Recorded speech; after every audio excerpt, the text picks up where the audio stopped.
welcome to the Q&A portion of the first day screening, and welcome to all of our panelists, Chris Herren, filmmaker Jonathan Hock, Kevin Mikolazyk, Executive Director of Herren Project, and Creighton Drury, CEO of Partnership to End Addiction. To start the session, I just want to take a few minutes with each of the panelists, and then we'll be opening it up to your question and answers. So please use the question and answer button below to submit your question, and we'll get to many as possible. Let's start with Chris. I'll just get you unmuted, Chris.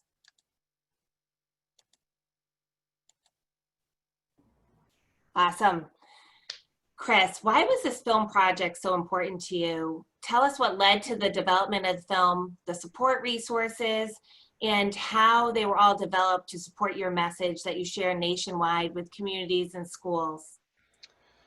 You know, for me, it was just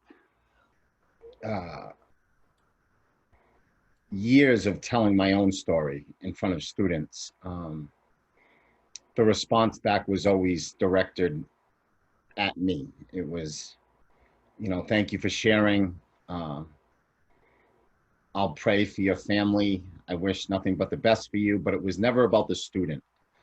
I never heard their story. And I personally, I felt obligated and a responsibility to change it and to find a way in, to find something relatable. And honestly, after I did Note to Self for the CBS morning show, that kind of evoked a bunch of feelings and emotions about me when I was a child that I felt was relevant. And I incorporated it into this message. And, you know, the rest is history. I think it was, I think the students appreciated it. I think they, I think I found their voice in my own, in a way. And, you know, as the title says, you know, we talk about the worst day and we forget the first day. You know, we put so much emphasis on the ending of alcoholism and drug addiction, and we forget about why it's beginning. You know, so to partner with such great people, to put this together the way we did and get it out there to as many people as possible has been a blessing. Yeah, truly amazing. And we hear from people every day, in fact, even today, just with their stories and how your message has really played a part in how they're living their lives. John, the first day took about a year to film. And through the lens of the camera, you really captured the emotion that was felt within each of those auditoriums or community presentations. What did you experience in those presentations, and why was it important not only to capture Chris's message, but really see it through the eyes of the students? Thanks, Jenny. I think the, you know, I took my lead from Chris, and he said to the young people that my story isn't enough. You deserve more. You deserve your story. And the idea to then, from that statement, let's look at these kids, realizing that what was really happening in the room, whereas in the film Unguarded, just to backtrack for half a second, that the original 30 for 30 that we did together with Chris was Chris's story and Chris's transformation. But what was transforming in the rooms today, while we were filming the first day, were the young people. It was the students. So we realized that we had to turn the camera on them, and that they were really the stars or co-stars of the film with Chris. That by Chris bringing to them their truth, by being able to articulate on their behalf the wide range of feelings and difficulties and struggles of growing up, it was really about them, even though they're not speaking, but their faces are so articulate. And we wanted to, as documentary filmmakers, make a film about what's what's really taking place. And that was inside the kids more than anything else. So that's why you see so many shots of the kids, a lot more audience shots than you'll see in a normal presentation. But that was where the action was. Yeah, and it lends to the way the story's being told and how Chris is sharing his message for sure. Kevin is Executive Director of Herren Project, which was founded by Chris and Heather Herren back in 2011, and they provide support for all of Chris's talks nationwide and also support for the film. Kevin, can you share about the programs and support that you offer not only students, but individuals and families impacted by substance use disorder on a national level? Absolutely, thank you. And thank you to the other panelists, and thank you for everyone tuning in tonight. So Herren Project, after Chris speaks, they're provided with an opportunity to reach out to Herren Project, ask questions. We have a team of clinicians that fields the questions and responds with proactive ways for kids to seek help locally within their community. We also have a great resource page for those students on our website. And over the years, we've received thousands and thousands of emails. And it really gave us a good understanding of what kids were struggling with. And from that data, we realized that, it's the underlying issues that are causing kids to, turn to alcohol and other risky behaviors. Whether it was, trouble at home, whether they had a parent that was struggling with addiction.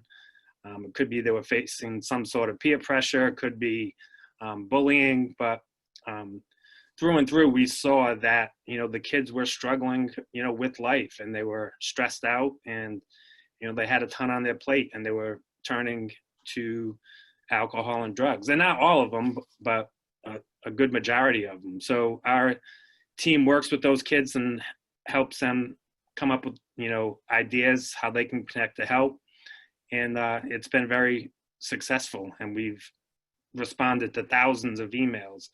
On the individuals and the families, we help individuals who are struggling, regardless of resources, navigate the treatment system, help them find the best options. We also are able to help individuals who are underinsured or no insurance. So we're very proactive with finding people help, and we've helped thousands and thousands of individuals all across the country get quality care.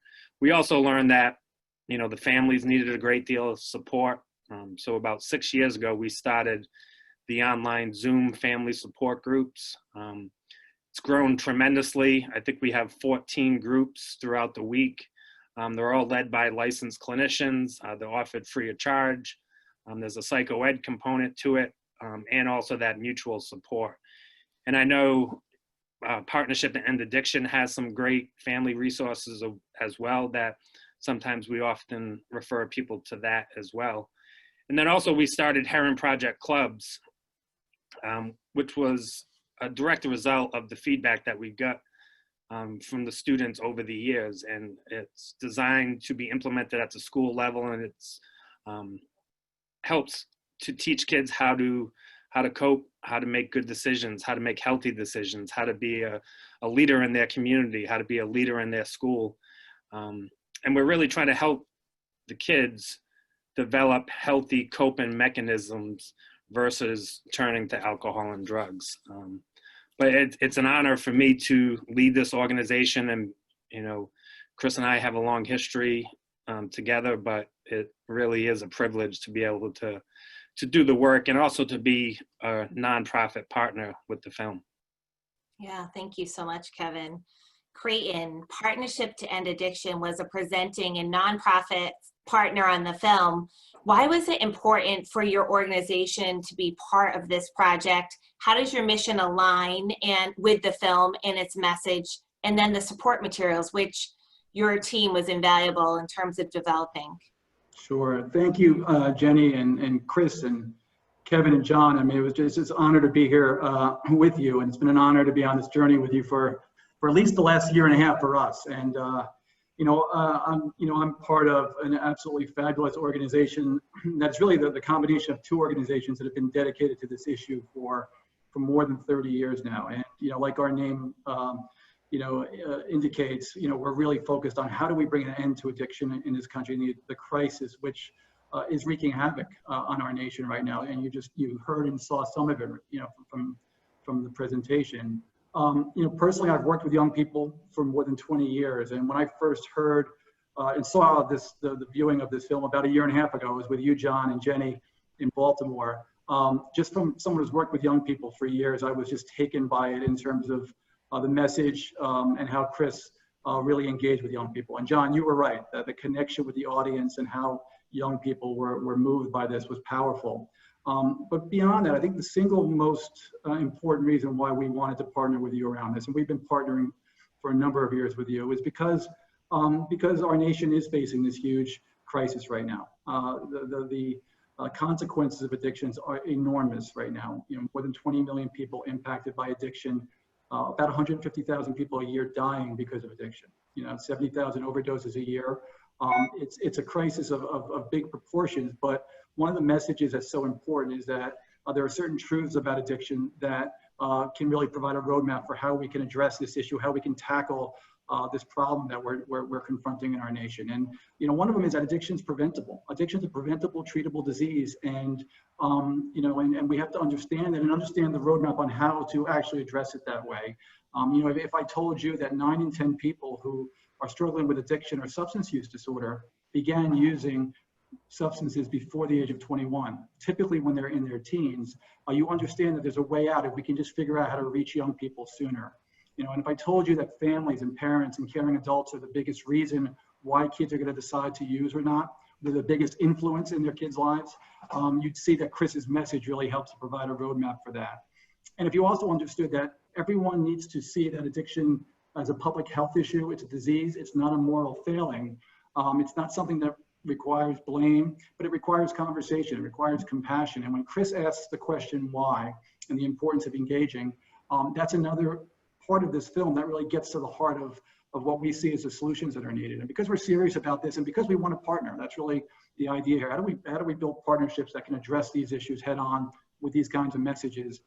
It certainly made sense for us to partner in this in the way that we have been. And as we talked about, the journey's beginning, the conversation's beginning. What we want to do is continue to bring these resources and Chris's message, to communities across the country, families across the country, so we can help change the odds, for what we're confronting as a nation. Yeah, thank you so much. And we've received a bunch of questions about how they can watch the film again. So you can go to thefirstdayfilm.com and you can rent it. There's also materials on that website, thefirstdayfilm.com, where you can share it with your school, your community. There are resources in Spanish as well as English, and they span from a community screening to an educational toolkit, 4 lesson plans. They're all core curriculum aligned. So thefirstdayfilm.com is the best way to find that. We also got some questions about Chris. When are you going back on the road? So Chris is obviously not on the road right now. We are hopefully gearing up for some presentations in Recovery Month and around college football, but as everyone knows, that's kind of all on hold at this point. You can learn more about Chris and his speaking engagements at herrentalks.com, and we are offering some different virtual presentations and socially distanced presentations at this time. We also got a number of questions around college kids and young adults who say it's only marijuana or it's only alcohol, I'm gonna be fine. And parents are struggling with that. Chris, can you share a little bit more about your thoughts on it's just marijuana or it's just alcohol? Yeah, I mean, I think the title says it all. The first day, I think, that's where we all begin. I also think one of the scariest things about addiction, nobody knows who has it. No one knows who's going to suffer from this illness. For me personally, as someone who's been in this space for for a little bit of time, and now with Herren Wellness, alcohol's a scary, scary, scary disease. And, you know, I'm seeing younger and younger kids coming into my center suffering from alcoholism. One of the scariest things that I see is marijuana psychosis. I mean, it's troubling, frightening. You know, when a mom and dad pulls into our center and drops off a 19-year-old kid who's suffering from a psychosis. And, you know, that's, for me, has been very eye-opening. You know, I'm well aware of the root of it, but to see it develop, to see it right in front of my eyes, you know, a 19-year-old kid who's presenting to have severe mental illness, but he's suffering from a marijuana-induced psychosis that sometimes takes a lengthy period of time to come out of. You know, the other thing is, you know, this is a challenge in itself. You know, it's to be you. It's to, you know, find it within yourself to be comfortable with yourself. You know, unfortunately, it took me till I was 32 years old to enter into recovery. But my recovery is the greatest accomplishment of my life. And it's something I am truly, truly blessed to have and grateful to live in recovery one day at a time. You know, getting back to the first day, you know, when it comes to our children and they start with drinking and smoking, you know, I think we have to ask them why, you know, like Creighton said, you know, why?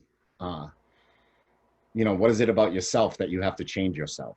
You know, and you know, I think if we ask those tough questions and if we get down to the root of it, I think, you know, we can get some answers and some solution. You know, I think when most kids come home from a party, you know, at 15, 16 years old and they're under the influence, parents ask them where they were, how they got it, and what they did. And they don't ask them why they did it. And I think that's the missing component here. You know, I think there's a lot of parents out there that have young adults suffering from alcoholism and addiction that wish they could go back. They wish they could rewind the tape at 16 years old and change the conversation. You know, but again, as I opened, you know, nobody knows who has this. And the fact that nobody knows, and it doesn't matter where you come from, it doesn't matter how much money, the zip code, the house size, the school, we should be doing more to prevent this, and we should be doing more to educate around this. So hopefully the first day is a launching point. It's a beginning to keep this conversation going, and with resources like the Herren Project, you know, and the services that they provide and the support they provide, you know, is a huge bonus for families. So, you know, we, you know, I think we started something special, and I hope the torch gets carried. Yeah, no, absolutely. And Partnership to End Addiction also has support for families as well. John, this is a good one for you. So someone just wrote in and said how much Unguarded meant to them. And then they also asked, and because you did a lot of focus groups around this, I thought it might be a good jumping point for you, is how can you start the conversations in schools or as a parent with your child? And I know that you got a lot of positive feedback and also some really constructive feedback when we went through those different focus groups around the film. Yeah, the interesting thing about the focus groups was that I don't think we were thinking about parents when we were editing the film and making the film, although I was and am a parent of two young people who are in the age group. So I guess it happened sort of naturally. But what we found when we were doing the focus groups, when the film was being edited, was that the parents had an overwhelmingly positive response to the film that we weren't necessarily expecting.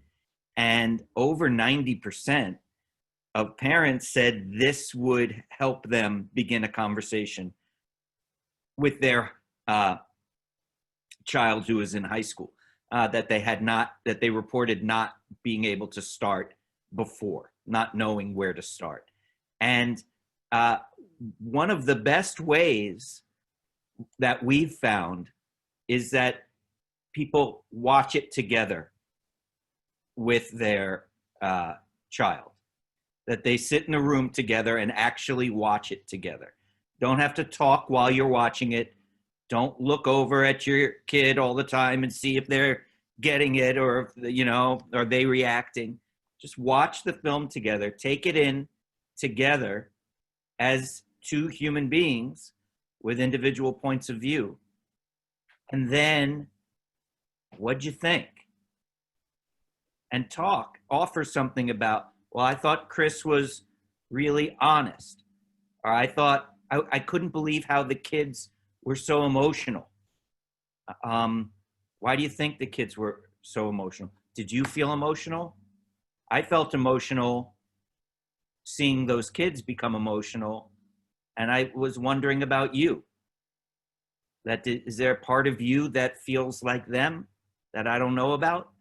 It's once the film has been in the room with you and your child, then it's there. The conversation has begun, and you just have to jump in. Yeah. Right. Jenny, if I could real quick, I just think one of the other things that we talked about why we partnered, we've heard that, that concern before, that sometimes we have these assemblies in schools or we have a speaker and then it sort of ends there, right? The other thing about the message of the film was that it really was a conversation starter and it had this potential to continue discussions within families, within communities, within schools.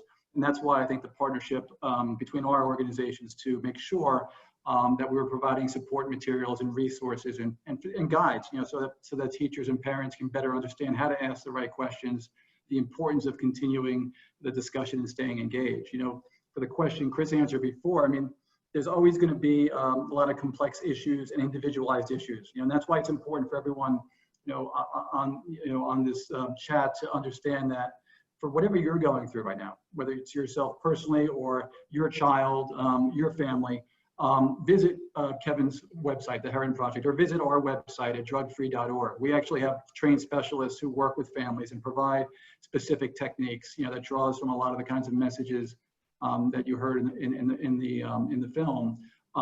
But the other thing, when you draw it back to, at the end of the day, what's important is understanding the issue on one hand and the science around addiction and the fact that young people's brains are still developing, when they're teenagers and young adults in their 20s. And the use of any substance is going to have an impact that's going to have consequences.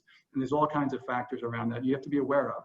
But the other one is not science-based. It's just love-based. It's about being connected and being engaged and being that parent who's not necessarily thinking about how do I prevent things? How do I prevent bad things from happening, as much as how am I engaging with my child around the healthy kind of conversations that are naturally asking that question, why, that Chris did, but in a proactive way as well. And if you're engaged and if you're in a loving space, whether it's in the prevention mindset or whether it's in, I'm trying to help my child right now who's clearly in need of treatment, that's the starting point. And then it's from there that you can get help and resources in your community and also from our organizations to help address whatever challenge you might be facing. Absolutely, absolutely. And a lot of the questions that are coming in are around the pandemic and how can we support our kids during this difficult time, the anxiety, the depression, not being able to see their friends or family, summer vacations, summer camps have been canceled. So I think a lot of the resources that are available through Herren Project and also Partnership to End Addiction are really relevant in having those conversations that it's okay to not feel okay. It's okay to have those down days and it's okay to ask someone for help. And Chris often talks about that with struggle. It's okay to struggle, but it's okay to ask someone for help. And I know, Kevin, you've seen an uptick in outreach, not only from students, but other people struggling as well, looking for support during the pandemic. And one of the things that I think is really great is the recovery meetings that you've offered online as well. Yeah, they have been a real blessing. And I mean, if you really look at what we're facing as a country, we're facing an epidemic inside of a pandemic. And we've seen a huge uptick in requests for help. We've seen more families reaching out. And when COVID started, we started doing online recovery meetings via Zoom, because part of, recovery, part of staying healthy is staying engaged, is that connection. And while the Zoom meetings, they're awesome and you can still get that connection, so it's really helped a lot of people get through this difficult time. And it's something that I think is going to continue on, but it's definitely, challenging. And, I know personally for myself as a person in recovery, it's, this has presented some challenges, especially in the beginning. So I think, staying connected and, reaching out and talking with other people, getting a little bit of exercise, going on walks are all ways that you can deal with the stress. And we also did a webinar, it's up on our YouTube channel, of kind of around that specific topic of dealing with stress during COVID. So that's a resource that's available as well. And I know also you partnered with an organization that specializes in conversation starters at the dinner table. Sometimes as parents, we don't know how to start that conversation. So there's a lot of great resources that are available at herrenproject.org that can help start that conversation and help you guide your children through this difficult time, especially because we're feeling it too. So it's just not the kids, but it's all of us. Chris, I have a question for you. Do you see any different trends today in high schools versus when you first started? What I've noticed over the years is kids are more likely to reach out. That, as Kevin stated, thousands and thousands of emails have come in over the last few years. Kids want to tell their story. Kids want to share their struggle. They're not keeping it as close to their chest and as a secret anymore. Obviously, when I first started, opiates were prominent in the conversation. I think now in a lot of high schools, Xanax and marijuana is the majority for the kids that I come across. Not that opiates are out of it, but alcohol, I think marijuana and Xanax are, in my eyes, seem to be the relevant substances in a lot of high schools. These kids, they have no idea the danger that's in those little pills. But when I started speaking, and traveling all across New England with Kevin, and we spent a lot of time together in a car, and we walked out of a lot of assemblies and we read a lot of emails.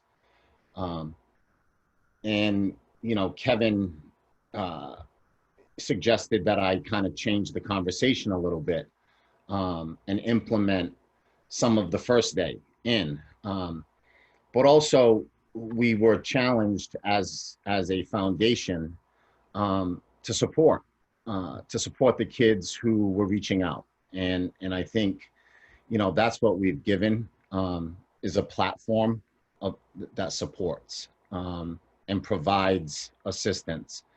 And I think that's one of the proudest things that I've done, walking into schools and having this conversation and walking out with nothing on the back end, was irresponsible. So, to partner with Partnership to End Addiction, and have that support, and the Herren Project has, it's been special. It's been special to witness. And again, we talk about COVID and Zoom meetings. The more conversation we have, the more resources we talk about, and this becomes relevant in households. We can drive people to the right websites to find that support. And I think we've done a really good job over the years. I think we've seen it. I think we've seen a change, a shift in the stigma around substance use and addiction. Now with all these great websites and platforms, I think as long as we continue to drive our children and parents to the right place, they can find the support that they need. Absolutely. We actually just had someone ask about what if you started using by accident. So you had a sports injury, were prescribed opioids, and now you have a full-blown addiction. There wasn't a quote unquote first day, but you were prescribed medication. And I think we get this question a lot nationwide. And one of the things is just being knowledgeable. There's so much information out there. I know at drugfree.org and Herren Project, there's so many resources where you can learn about the effects of opioids. And it's been on, a national stage for quite some time. So although it's not your typical first day in maybe middle school or high school, it is that still first day of knowing the prevention around opioids and at least educating yourself with that. Does anyone else have anything to add to that? We are also getting a lot more questions around the Zoom support groups, and you can go ahead and access those through herrenproject.org and also drugfree.org, which specialize in not only the family. Herren Project is individuals, spouses, brothers, sisters, siblings, as well as the family. Right, and at drugfree.org, at Partnership, you'll get a focus on families, online support groups, individual counselors you can speak with, and a ton of online sort of resources, as you mentioned, to kind of better understand where to get the right information on exactly these topics that we're talking about. Great, and too, I just actually got the text message. Partnership also has a great daily text messaging service, and it's customizable to your unique circumstances. So if you have a son struggling with opiates, if you had a daughter struggling with alcohol, they're going to give you specific curated content daily through text message. And I signed up for it years ago, and I just got the text message now. See, this is how we help each other. We plug each other's organizations and the things we're doing, right? It's a lot of sharing because, think about connection, and, it still is, great when you get together, physically and you share and connect and have conversation. But increasingly, the need to do it digitally and in all kinds of different ways: text messaging, online support groups, telephone, good old-fashioned telephone.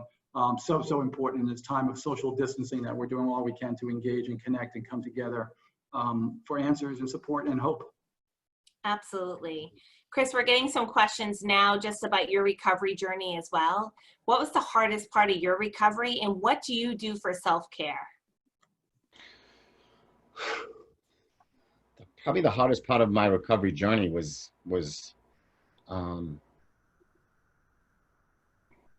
having the ability to pray for patience. I got sober and I wanted to rush back to make my amends and to be forgiven. But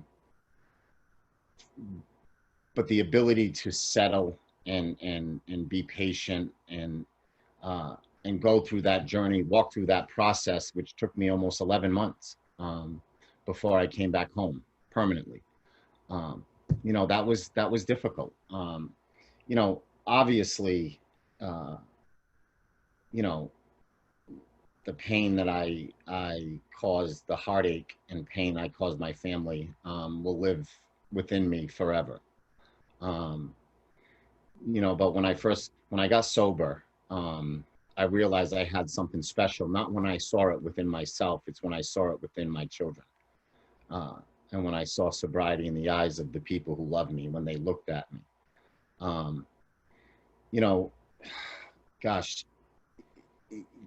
Connection for me, this is obviously the first day airing on ESPN, but what this really comes down to for me is, John Hock, he changed my life.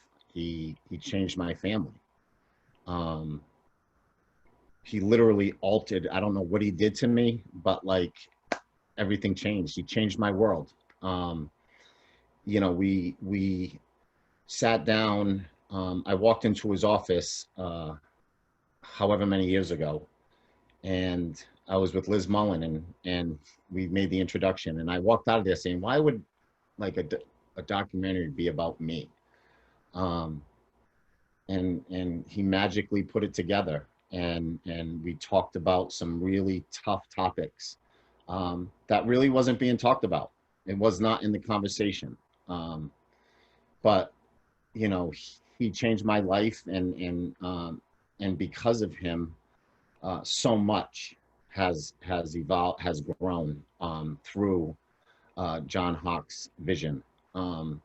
So I'll be forever grateful to him. My self-care, I play tennis. I love tennis. It's something that I'm not great at, but I love to compete. I love the competition of tennis. You know, one thing about sobriety is, you know, there's many battles within it, whether it's weight, whether it's esteem, whether it's fitness. There's challenges throughout it, but to stay focused on my well-being is extremely important, because it helps me not only physically but mentally and emotionally.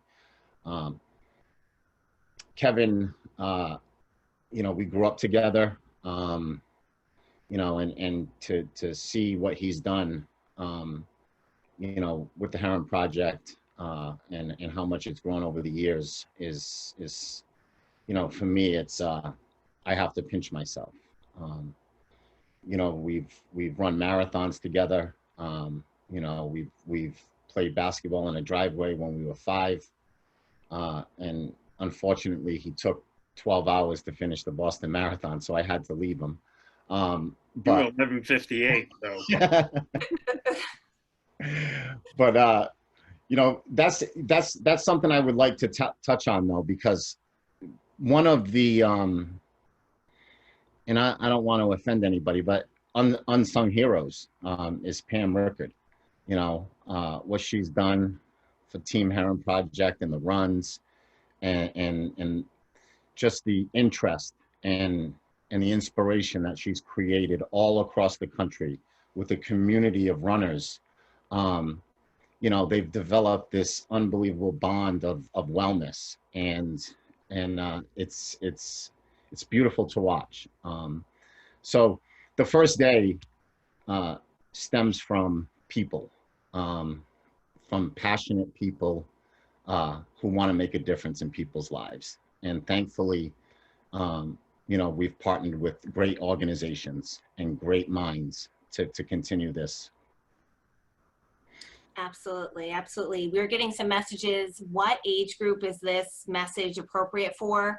We really believe that as early as middle school, this is a great time to start a conversation. The educator's toolkit in the lesson plans are designed for middle school and high school students as well. So, and it can be integrated into virtual learning or online learning or in the classroom.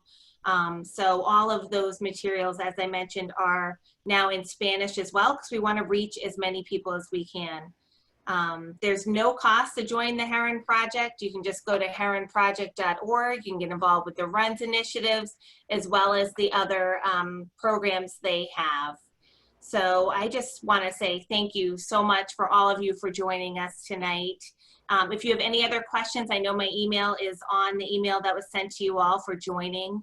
But I really appreciate all of you, Chris, Kevin, John, and Creighton, for taking time, and all of you for tuning in. We had just under 1,000 people come today to start the conversation. Take this message, use it within your home, and we're grateful to have you as part of our team as we continue to bring awareness and spread a message of hope. Thank you. Thanks, everyone.